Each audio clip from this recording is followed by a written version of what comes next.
and also make sure that when they get out of college, there's a job. Community colleges are offering slots for workers to get retrained for the jobs that are out there right now and the jobs of the future.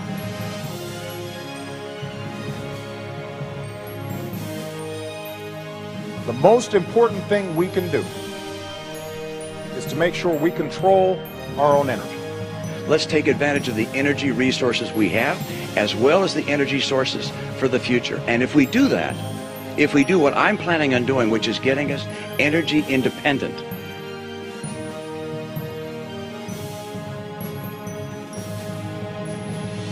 I want to simplify the tax code, and I want to get middle-income taxpayers to have lower taxes.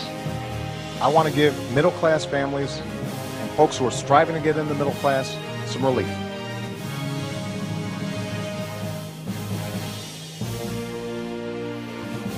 That's exactly what we've done. We've expanded Pell Grants for millions of people, including millions of young women all across the country. To help women in America get good work by getting a stronger economy and by supporting women in the workforce.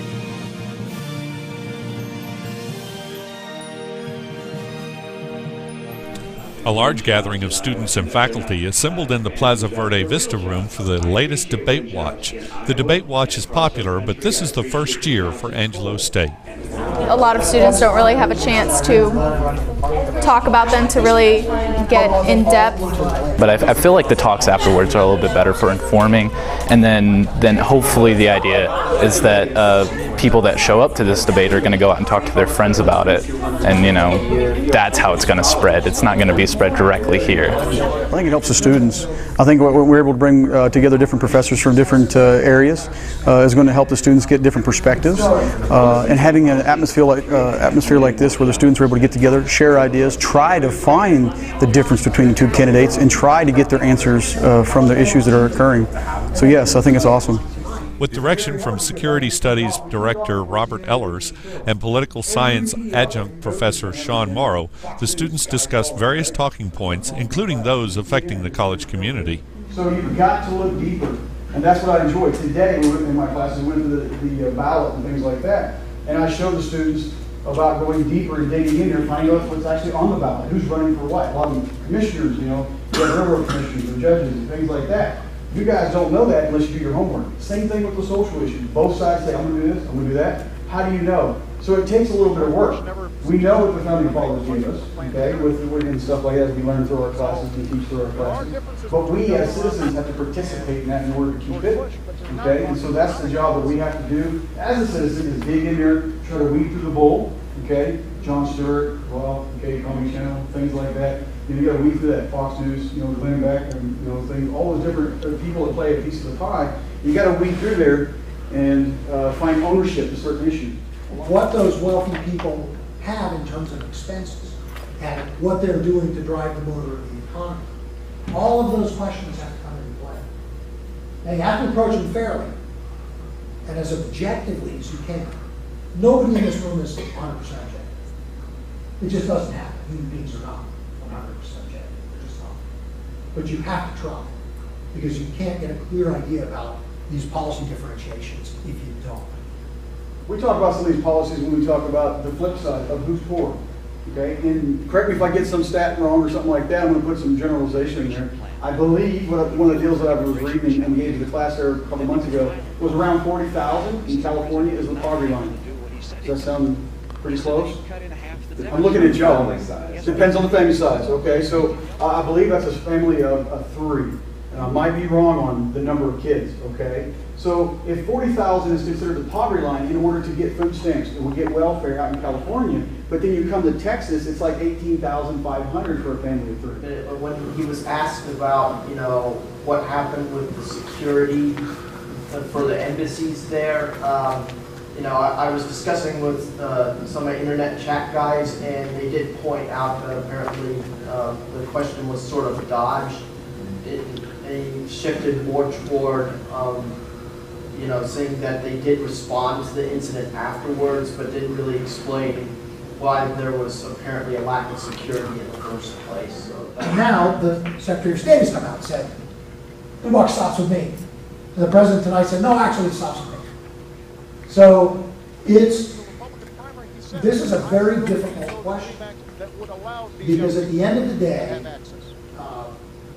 the senior policymaker has to take responsibility. And if they don't, that creates all sorts of problems in terms of credibility. So when you look at things like the D-Day invasion, Eisenhower wrote 2 letters. One was the one that was read because the invasion succeeded. The other one was, I take full and complete responsibility for the failure of this invasion. I tendered my resignation to President Roosevelt, and I serve his pleasure. Period. That's what leaders do. We're in a society where, especially like our generation is terrible about it. We don't respect each other. There's not respect. There's not respect for the opinions of each other. That's why we want very much to come out the win. And I feel that leads to a lot of the partisan issues. Nobody is willing to concede that, all right, you're right, let's put this correct part of my view and this correct part of your view together. I want to be correct no matter what it takes, no matter who it affects, no matter who it hurts. They don't respect each other and they don't respect us. I think a lot of it is the state of the economy and jobs after college. Everyone wants to go to college basically to get a better job, to be more comfortable later on in life, to provide more for the family. And if that isn't what's going to happen once you're out of college, then people aren't going to go to college as much or something like that, you know. So it's less of a college in and of itself and more about what potential that college does for you. I obviously think that the issue of student loans is most germane to the student body, but also, of course, seeing as the conception most college students have of higher education as a vehicle towards a better job, the state of the economy is going to be very important as well. There were a couple of major talking points that both candidates hammered away at pretty hard. One is trying to differentiate how they're approaching the question of taxation and how it relates to job creation. There's a pretty clear difference between the Romney 5-point plan and Obama's plan, which is already clear to everybody. It's the one that he's been working at for about 4 years now. So that's a fairly significant difference. As far as job creation, very different kind of approach. Romney's belief is that by bringing down taxes on the middle class, by holding them at the same level for the wealthy, however we define the wealthy, right now it's $250,000 combined gross income for a couple, that will free up money to prime the pump of small business. And he has made it clear that he is a huge proponent of small business. Obama has also made the case that he is a major proponent of small business, but that the really wealthy in the country should bear a larger share than they do right now. Obviously, for our students, their challenge is to go out and see which one of those visions more closely approximates reality and which one is more achievable.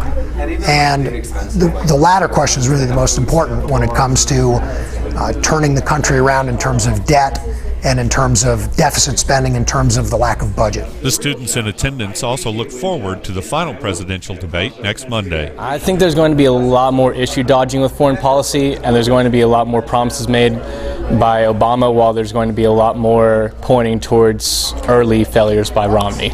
That's interesting. Tonight was supposed to be somewhat foreign policy, but most of it was domestic. There was a chunk in there that was foreign, but most of it was domestic. So hopefully we get to some of these, look at the America and the world, the globalization, things like that. And I hope that it becomes more of answers and not just more unclearness to help the students make a better choice. The final debate will be Monday evening at 8 p.m. Students can come and watch the debate in the Centennial Commons. A discussion will follow. For more information, call 942-2031 or 486-6682.